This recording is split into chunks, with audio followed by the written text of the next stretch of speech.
Ken here at Waters Garden Center, and we're talking gophers. How do you get rid of those underground rats in the garden? They're eating your... I've literally seen broccoli disappear under the earth as a gopher dragged away my produce. We've got the solution. I've got John Ford here with Bonite Corporation. He is going to teach us how to deal with gophers and the 3 best methods of dealing with gophers. So welcome, John. Glad you're here. Thank you. It's a constant problem here. Where do we even start with those underground, really rats? They're just underground pocket gophers here in Arizona. Gophers are fairly common, and they generally don't like being around one another. So you may have multiple mounds, but it's usually only 1 or 2 gophers in a fairly large area. So you want to identify which mounds are actually active, because that's where the baiting happens, that's where the trapping happens, and so on.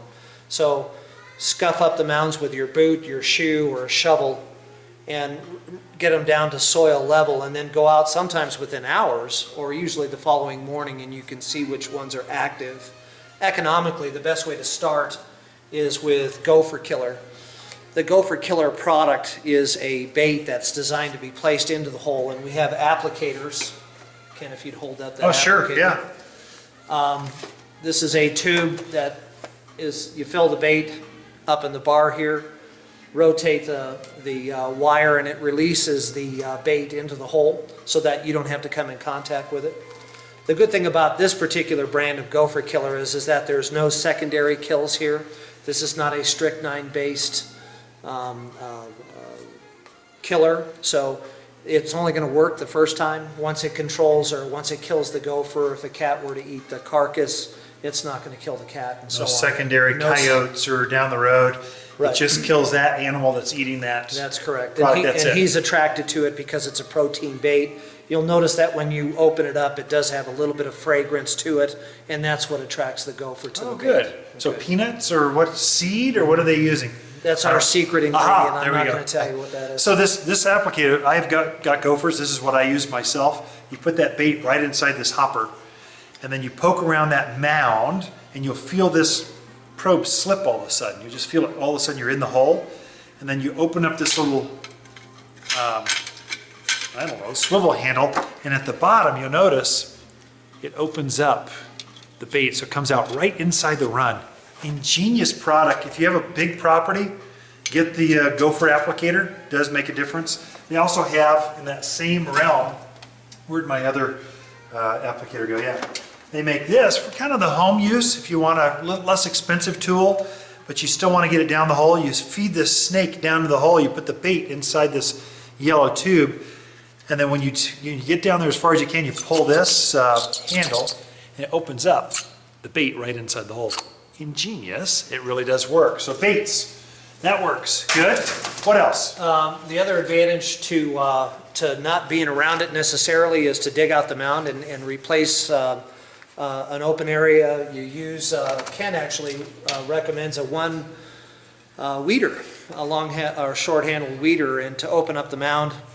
And then you place the fuse portion of it inside the hole, and after it's lit, and cover it with a rock or a board, something that just keeps the smoke into it, and it'll burn for about 1 minute and 30 seconds or so, and it replaces the breathable air with carbon monoxide. They basically fall asleep and don't wake up again. Asphyxiate them. Right. So you have that mound, you knock that mound down, you'll feel a soft spot. This little dandelion weeder's greatest gopher tool ever.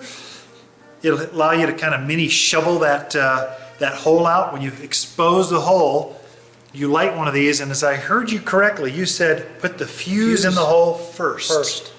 Then put a board or backfill, a rock or something on top of that to force that smoke down into that tunnel network and asphyxiate them. That's correct. Good. Okay. Then we go to... And then the final is a Gopher Trap, and the Gopher Traps that are in the market come in an assortment of sizes. Some of them are black holes, some of them are boxes, some of them are smaller, larger, but they all premise on grabbing a hold of the gopher once it's in the hole. The particular trap that we sell here, you're going to use Ken's tool to dig out the hole entirely actually, to make an open cavern.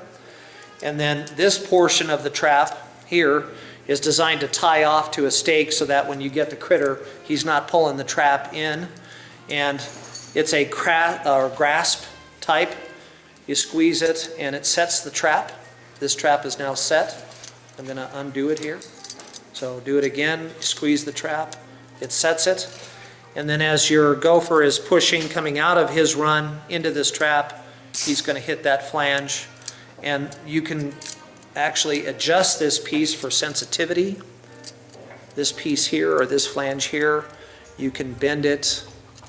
This flange here, you can bend it either way to make it more resistant or less resistant, so that, I had no idea. you know, that way you're going to get them on the first try. And again, you only bait or trap in active mounds. You don't bait every mound that's out there. You Sure. don't trap every mound that's out there. I like Bonite's trap. They make all types. I've sold a bunch of different varieties.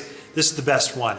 First of all, you got to be Superman to set some of these. This one you can set one hand, even with arthritis. One hand, it's set. Stick it into the hole this way. They come into they walk up, we'll just do it this way. They walk up this way and hit it, and then they get stuck inside the trap and die. It actually squishes them to death. So they just can't breathe. That's correct. They die. Right. And so ingenious design they've come up with, very easy to set, highly effective, and they put 2 traps in there together. It takes a couple of these to really go after it, because sometimes you'll get into a run this way or a run this way. You can set one on both sides. So they're Gopher traps, best on the market, bar none. It's actually described on the box here to place a trap going in either direction, and you can dig out the hole to a greater degree than what's described here. And then lastly, go over the repellents, because these are becoming, my folks over in the Verde Valley next to the rivers and stuff, they're having great luck with this. In fact, they're coming back and buying this. Why is this so good on gophers and moles both? Well, I'm not a gopher, but I can tell you as a child, my mother used to give me castor oil, so I can tell you what it tastes like.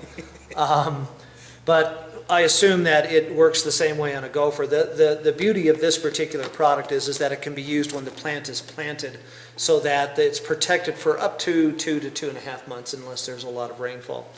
And it basically what it does is you would mix a couple of tablespoons in with your soil mixture when you're planting your plants.